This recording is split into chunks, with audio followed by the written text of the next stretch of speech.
আমি মমতা বন্দ্যোপাধ্যায়কে দেখে রাজনীতি করি নয়নিকা। যাকে দায়িত্ব দেওয়া হয়েছে সেও তো আমারই তুলে আনা প্রোডাক্ট আমি নই। খুব স্বাভাবিকভাবেই আমার 2015 সাল থেকে রাজনীতিতে পদার্পণ, তখন আমার বয়স 14, আজকে আমার বয়স 24 বছর বয়সে বিরোধী দলের তৃণমূল কংগ্রেসের আইটি সেলের সভানেত্রীর পদটা যে আমি পেয়েছি মমতা বন্দ্যোপাধ্যায়, অভিষেক বন্দ্যোপাধ্যায়ের হাত, আশীর্বাদের হাত আমার মাথায় পড়ার পরবর্তীতে, এটা আমার একটা প্রাপ্তি। দলের কোনো ভুল নেই। দলের যদি ভুল থাকে তাহলে যারা দলের বিপরীতে হঠাৎ করেই এরকম ক্ষোভগুলো ওগড়াচ্ছে, হয়তো ভুলটা দলের এই ক্ষেত্রে যে দল এদের উপর কোনো ক্ষেত্রে বিশ্বাস করেছে। হাই, আমি একটা বই পোকা।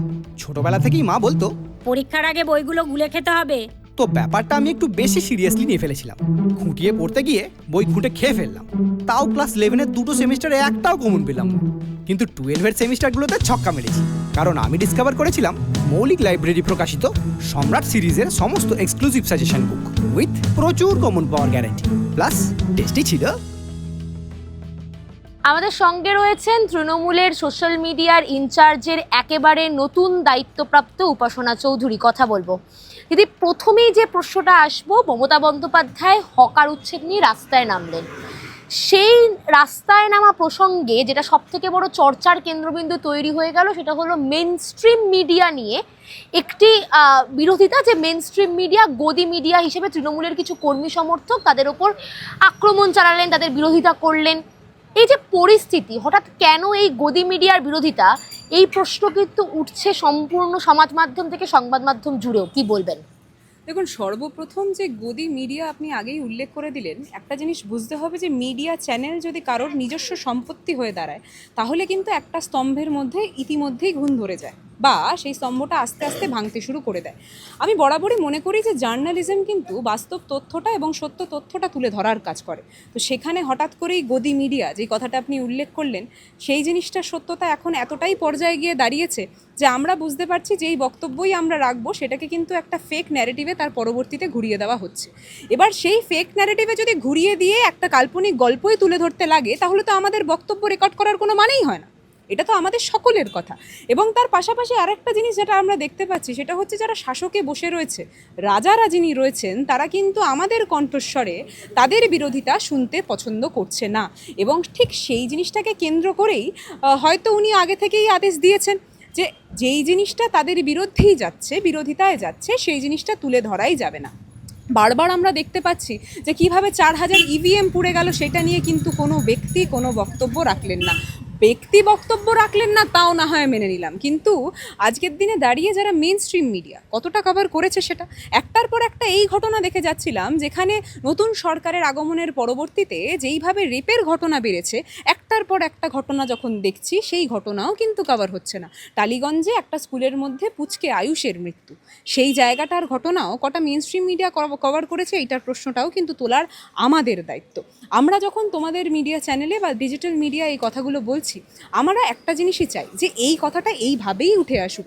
কিন্তু যখন কেউ সেই জিনিসটাকে ভেঙে গুড়িয়ে নিজেদের মালিকের কথা অনুসারে তার পরবর্তীতে ন্যারেটিভ বানিয়ে ছড়ায়, আমার মনে হয় যে তাদের কাছে আলাদা করে বক্তব্য রাখার কোনো মানেই হয় না। তো সেইটার জন্য যদি সাধারণ মানুষের কোনো বিরোধিতা যায়, তাহলে আমাদের সত্যি সেখানে কিছু বলার নেই। এখানে আমরা বক্তব্য রাখতে চাই না। কিন্তু কোনো মিডিয়া চ্যানেলের উপরই যদি কেউ আঘাত করে থাকে, সেই দৃশ্য আমি দেখিনি, কিন্তু তাও বলবো যে যদি কোনো মিডিয়া চ্যানেলের উপর কোনোদিন আঘাত হয়ে থাকে, সেটার বিরোধিতা করছি, সেটার বিরোধিতা আগেও করেছি, আগামী দিনেও করব।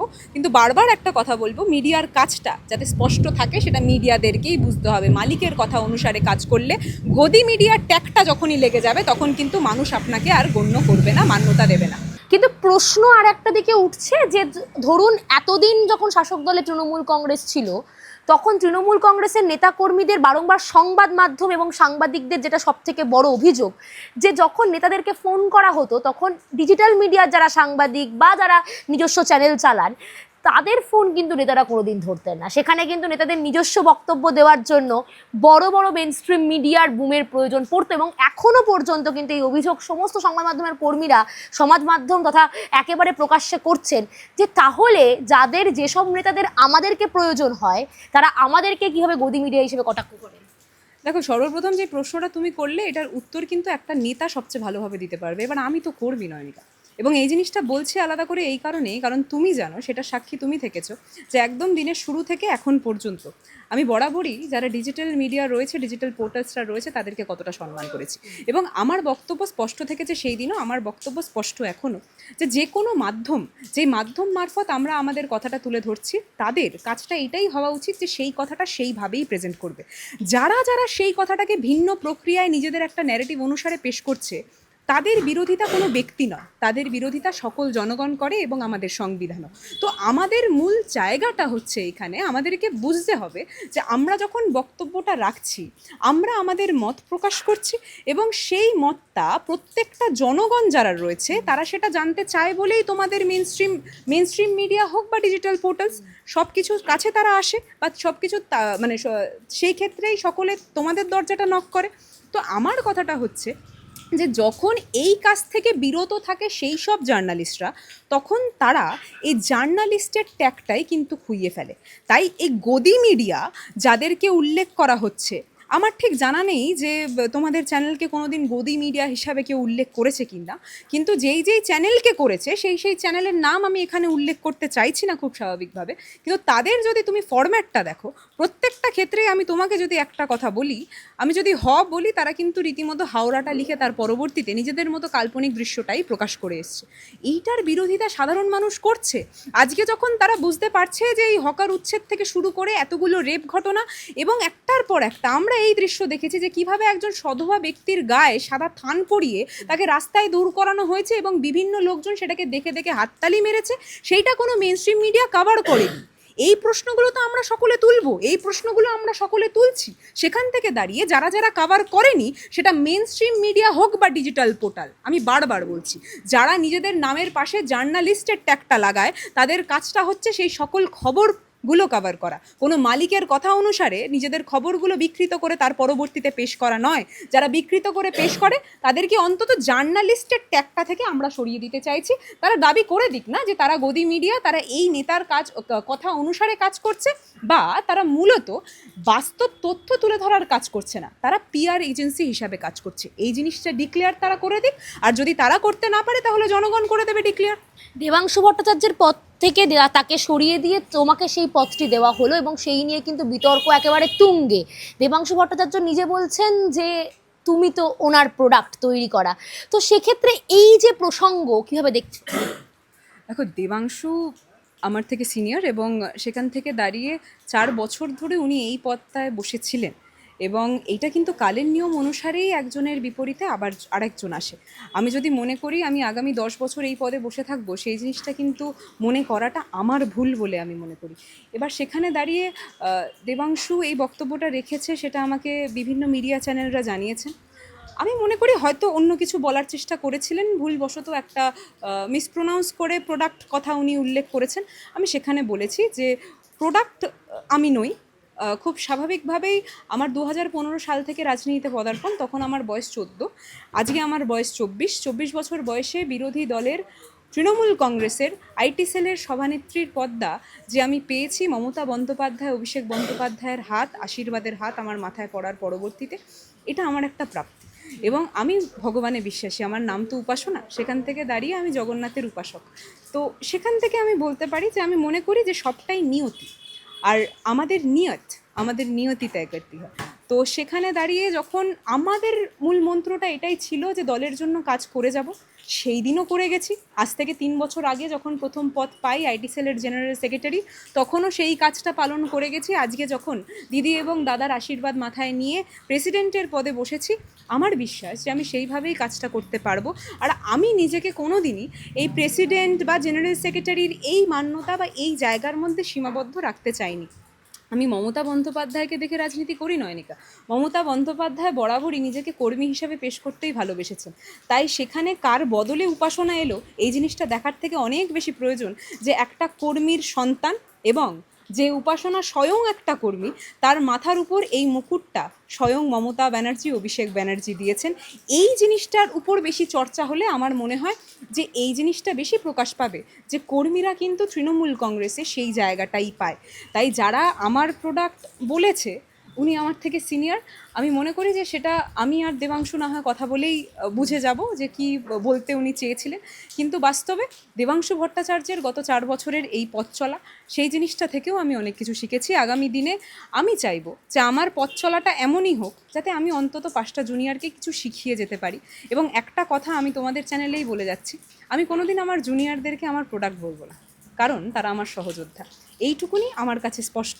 বাকিটা বিভিন্ন মিডিয়া চ্যানেলের এই প্রশ্নের উত্তর আমার একটাই থাকবে, আমরা সকলে একটা পরিবার। আমরা যারা রাজনীতিটা করি আমরা সকলেই একটা বৃহৎ পরিবারের অংশ। সেখান থেকে দাঁড়িয়ে নিজেদের মধ্যে কেউ যদি কিছু বলে থাকে, সেটা আমার মনে হয় তাকে ফোন করে কথা বলে নেওয়াটাই বেটার। তার আশীর্বাদ, সকলের আশীর্বাদ মাথায় নিয়ে আগামী দিনের পথটা চলাটাই বেটার।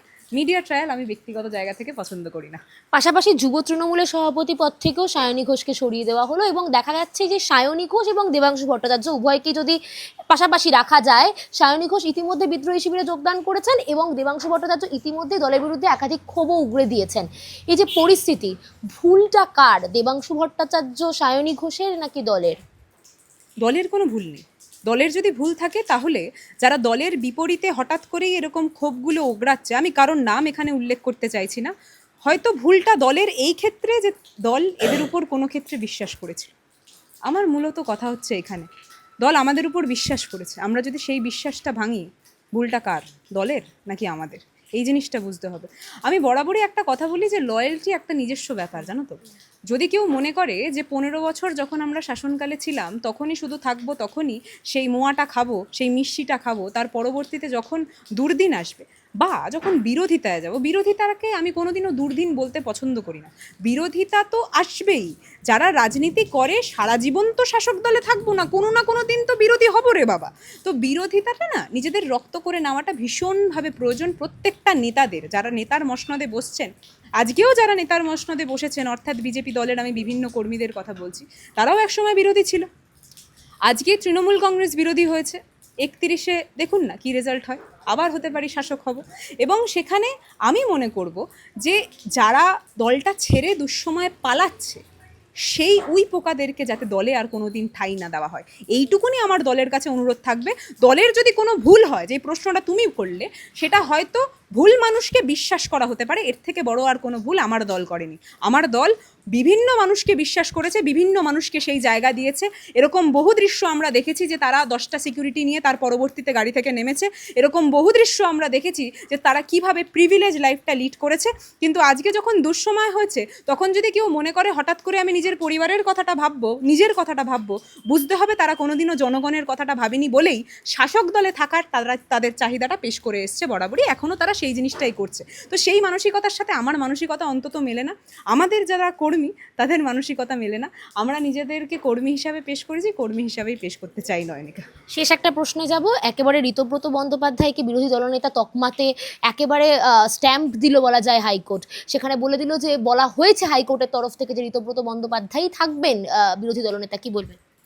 দেখুন, আপনি যখন এই খবরটা বলছেন তার মাঝখানে এই খবরটা আমি আপনাদেরকে জানিয়ে রাখি যে শোভনদেব চট্টোপাধ্যায়ের জন্য যে বিরোধী দলনেতার চেয়ারটা এতদিন ধরে রাখা ছিল, সেই চেয়ারটাই কিন্তু শোভনদেব চট্টোপাধ্যায়ের জন্য অ্যালট করা হয়েছে। তাই কি জানেন তো, যখন এই লড়াইটা আমরা দেখছি, ওই সিলভার লাইনিংটাও কিন্তু তুলে ধরাটা আমাদের সকলের কর্তব্য। শোভনদেব চট্টোপাধ্যায় কতটা যোগ্য বিরোধী দলনেতা আর ঋতব্রত বন্দ্যোপাধ্যায় কেমন বিরোধী দলনেতা হতে পারেন, সেই জিনিসটা আজকের দিনে দাঁড়িয়ে যে কোনো একটা বাচ্চা যে সোশ্যাল মিডিয়াটা ব্যবহার করে তাকে জিজ্ঞেস করলেই সে উত্তরটা দিয়ে দিতে পারবে। আমার মনে হয় নয়নিকা যে কোনোদিন বিরোধী দলনেতার জায়গাটা জীবের কার্যকারিতা পেশ যিনি করে বেড়ান, উনি ততটা ভালো করে কি করতে পারবেন, নাকি যে বাস্তবে মাটি কামড়ে পড়ে থেকে এতদিন লড়াইটা করে এসছেন তারা বাস্তবে করতে পারবে। আমি কোনোদিন এই যে প্রশ্নটা তুমি করলে এটার স্পষ্ট উত্তর দিচ্ছি না, আমি এই প্রশ্নটা বিপরীতে ছুড়ে দিচ্ছি।